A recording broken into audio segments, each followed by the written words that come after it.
नमस्कार। मैं कमलेश कबीर आपका एक बार फिर स्वागत करता हूं इस नए एपिसोड में। आज के इस एपिसोड में हम बात करने वाले हैं दक्षिण भारत की राजनीति की। जिस तरीके से दक्षिण भारत में तमिलनाडु सरकार के द्वारा राज्य का बजट पेश किया गया और उस बजट में भारतीय मुद्रा का प्रतीक जो रुपए का सिंबल है उसको तमिल भाषा में रिप्रेजेंट किया गया, लिखा गया और उसके बाद से विवाद बढ़ता ही चला गया। अब वैसे अगर हम देखते हैं तो आखिर इस विवाद की जड़ क्या है? तो इस विवाद की जो जड़ थी वो थी एनईपी, नई जो शिक्षा पद्धति है उसको लेकर केंद्र सरकार ने दो भाषा के बजाय त्रिस्तरीय भाषा या हम कहें कि तीन भाषाओं में पढ़ाई को मान्यता देने की जो नई शिक्षा नीति बनाई है उसको तमिलनाडु की सरकार ने अपनाने से इनकार कर दिया। और ये उसी विरोध का जो है हम कहें कि अगला चरण कह सकते हैं इसको। अब ऐसी स्थिति में धीरे धीरे जो है वो राजनीतिक तौर से अगर हम इसको देखें तो ये एक शुरुआत थी उत्तर भारत और दक्षिण भारत के बीच में डिफरेंस पैदा करने की, दूरियां बढ़ाने की। और इसके पीछे की कहानी है, अगर आप राजनीतिक विश्लेषकों की अगर आप सुनते हो, कुछ विश्लेषक जो है अगर वो इस प्रकार का विश्लेषण करते हैं तो इसमें जो चीजें निकल के आ रही है वो ये है कि कांग्रेस पार्टी का कमजोर होना और भारतीय जनता पार्टी का मजबूत होना। आप सोच के देखिए, अगर दक्षिण भारत में आज भी कांग्रेस पार्टी अगर मजबूत होती तो क्या यह स्थिति उत्पन्न होती? दूसरा, उत्तर भारत में भारतीय जनता पार्टी जहां हिंदी भाषी क्षेत्र है वहां पर भारतीय जनता पार्टी बहुत मजबूत है, लेकिन अब धीरे धीरे दक्षिण भारत की राजनीति में भारतीय जनता पार्टी की एंट्री हो चुकी है। पहले के मुकाबले वोट शेयर बढ़ने लगा है, सीटें भी बढ़ने लगी है। तो इन जो रीजनल पार्टियां जो लंबे समय से सत्ता में रही है, अब उनको यह डर बैठ गया कि अब हो सकता है उनके चैलेंजर के रूप में भारतीय जनता पार्टी की जो भारतीय जनता पार्टी है वो उनको देखने को मिले। तो मामला तो था उत्तर से दक्षिण भारत, लेकिन इस पूरे घटनाक्रम के बाद में जिस तरीके से साउथ के स्टार पवन कल्याण की एंट्री हुई है उसके बाद में अब यह लग रहा है कि यह राजनीति जो है वो दक्षिण से दक्षिण भारत की हो चुकी है। और ऐसा मैं क्यों कह रहा हूं? क्योंकि आपने देखा होगा एमके स्टालिन के इस पूरे रवैये के बाद में एमके स्टालिन का समर्थन किया विजय थलापति और प्रकाश राज। प्रकाश राज के बारे में हम ज्यादा बात इसलिए नहीं करेंगे क्योंकि प्रकाश राज की मानसिकता है मुद्दा कोई भी हो उसमें कूदने की आदत है। क्या होगा नहीं होगा, बोलना है नहीं बोलना है, लेकिन प्रकाश राज जो है वो इस तरीके के मुद्दे पे जब नरेंद्र मोदी के खिलाफ या भारतीय जनता पार्टी के खिलाफ कोई बात आती है तो वो हमेशा से जो है वो हमलावर हो जाते हैं। लेकिन उसके बाद में जैसे ही वो कूदते हैं इसके बाद में तो पवन कल्याण का जो स्टेटमेंट आता है और जिस तरीके से उन्होंने बात की उस बात के ऊपर गौर करना बहुत जरूरी होता है। पवन कल्याण ने स्टेटमेंट दिया कि आप पैसा कमाने के लिए साउथ की जो फिल्में हैं उनको हिंदी में डब करके क्यों बेचते हो? तब आप उसके लिए जो है वो तैयार कैसे हो जाते हो? तो नई शिक्षा नीति में अगर हिंदी भाषा आ जाती है तो उससे प्रॉब्लम क्या है? अब इसके बाद में ये जो टकराव की स्थिति है, ये जिस तरीके से विजय थलापति, क्योंकि उन्होंने एक नई पार्टी बनाई है, प्रकाश राज पार्टी तो हम नहीं कह सकते लेकिन कहीं ना कहीं जो है वो उनका राजनीतिक इंटरेस्ट हर बार जो है उनके स्टेटमेंट में दिखाई देता है।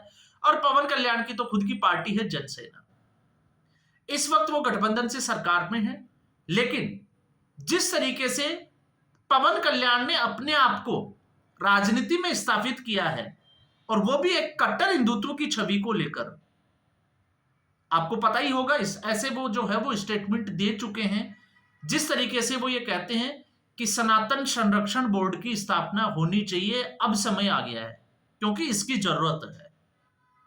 तो अगर कोई नेता या कोई फिल्म स्टार इस तरीके का अगर स्टेटमेंट देता है तो उसके पीछे कोई ना कोई खास वजह होती है। अब इसको हम दूसरे एंगल से भी देखते हैं।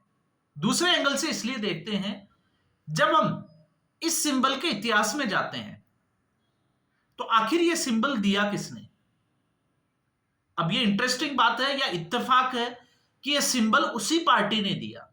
हम तो यही कहेंगे कि उसी पार्टी ने दिया जो जो डीएमके आज विरोध में खड़ी है। 2010 में जब भारत सरकार ने देशव्यापी ये एक जो है वो प्रतियोगिता करवाई थी, जिसमें इनाम भी रखा गया था लगभग 2.5 लाख रुपए का, कि रुपए की पहचान के लिए एक सिंबल होना चाहिए। मैं 2010 की बात कर रहा हूं।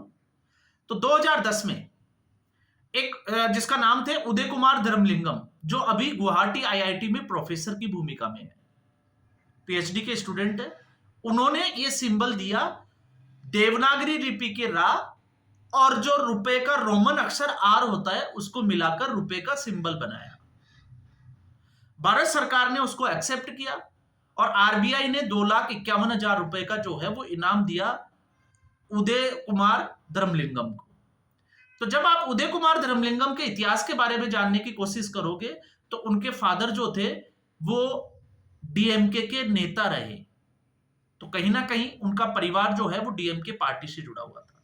1971 से लेके 1976 तक विधानसभा के सदस्य रहे तमिलनाडु के एन धर्मलिंगम। आप जो है वो गूगल पे जाकर सर्च कर सकते हैं। तो आप सोचिए कि जिस पार्टी ने ये सिंबल दिया, ये उस पार्टी के लिए भी अपने आप में अगर देखें तो एक गौरव का विषय था, देश के तो था ही था। और अब वही पार्टी जो है वो इसके विरोध में खड़ी हो जाती है, तो आपको समझ में आएगा कि यह राजनीति किस तरीके का खेल है।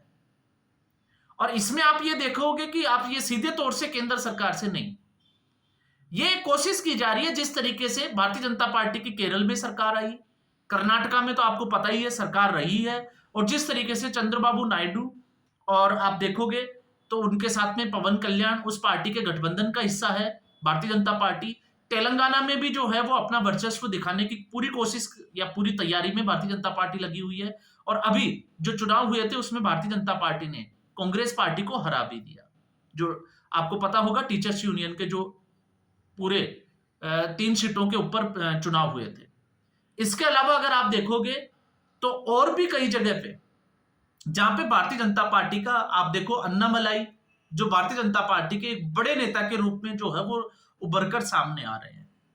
और लगातार प्रधानमंत्री नरेंद्र मोदी जिस तरीके से दक्षिण भारत को या भारतीय जनता पार्टी को दक्षिण भारत में स्थापित करने के लिए, चाहे वो सिंगोल की जो है वो स्थापना करनी हो, जो कि द्रविड़ियन संस्कृति हम कहें कि साउथ इंडिया से जो जुड़ा हुआ है, तो ये सारे जो प्रयास किए जा रहे हैं, तो एक के बाद एक दक्षिण भारत की जो राजनीतिक पार्टियां हैं जो आजादी के बाद से ही जो है वो सत्ता में रही है, तो उनके बीच में ये साफ तौर से एक मैसेज है कि आने वाले समय में भारतीय जनता पार्टी मजबूत हो रही है, तो उनको सत्ता जाने का डर सता रहा है।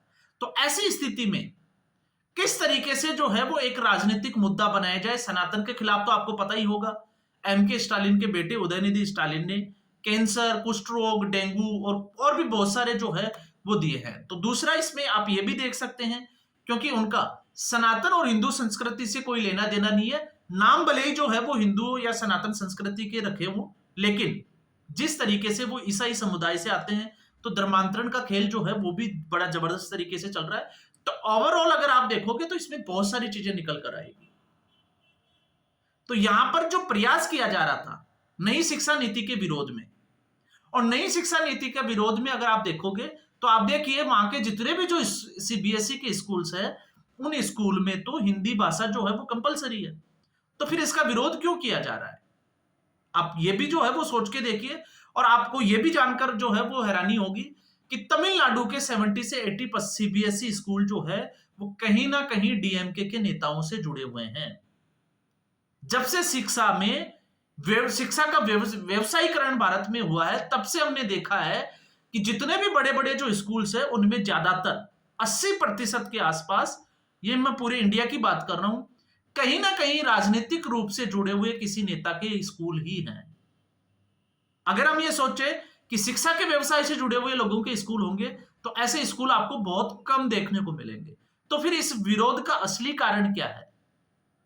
और फिर जब हम विरोध की बात करते हैं, तो क्या एक राष्ट्रीय प्रतीक होने के नाते क्या उसका अपमान किया जाना उचित है, यह भी एक सबसे बड़ा जो है वो विषय है। और क्या भारत सरकार को इसके ऊपर एक्शन नहीं लेना चाहिए? क्यों नहीं? जब हम इसकी बात करते हैं तो केंद्र सरकार को जो पावर्स है इंडियन कॉन्स्टिट्यूशन में, तो ये सिंबॉलिक जो है, राष्ट्रीय प्रतीक है, चाहे वो कोई भी हो, मैं रुपए की बात नहीं कर रहा, तो क्या उसके साथ में कोई राज्य सरकार के पास इतनी पावर है कि वो उसके साथ छेड़छाड़ कर सकती है? और अगर वो छेड़छाड़ करे तो फिर उसके लिए केंद्र सरकार के पास में कौन कौन सी पावर्स है जिसके तहत वो एक्शन ले सकती है? तो अब सवाल तो ये भी है कि क्या भारत सरकार जो है वो एम के स्टालिन की सरकार के ऊपर कोई इस पूरे मामले के बाद में एक्शन लेगी? क्योंकि अगर हम प्रकाश राज, विजय थलापति, उनकी अगर हम बात करें तो वहां पर बयानबाजी चल रही है, यहां पर तो छेड़छाड़ कर दी गई है। तो क्या इसके बाद जो है वो एक्शन लेगी या नहीं लेगी, अब ये जो है वो चर्चा का विषय बना हुआ। तो आज के एपिसोड में बस इतना ही। उम्मीद करूंगा वीडियो एपिसोड आपको पसंद आया होगा। वीडियो को लाइक करें, शेयर करें, चैनल जरूर सब्सक्राइब करें। धन्यवाद।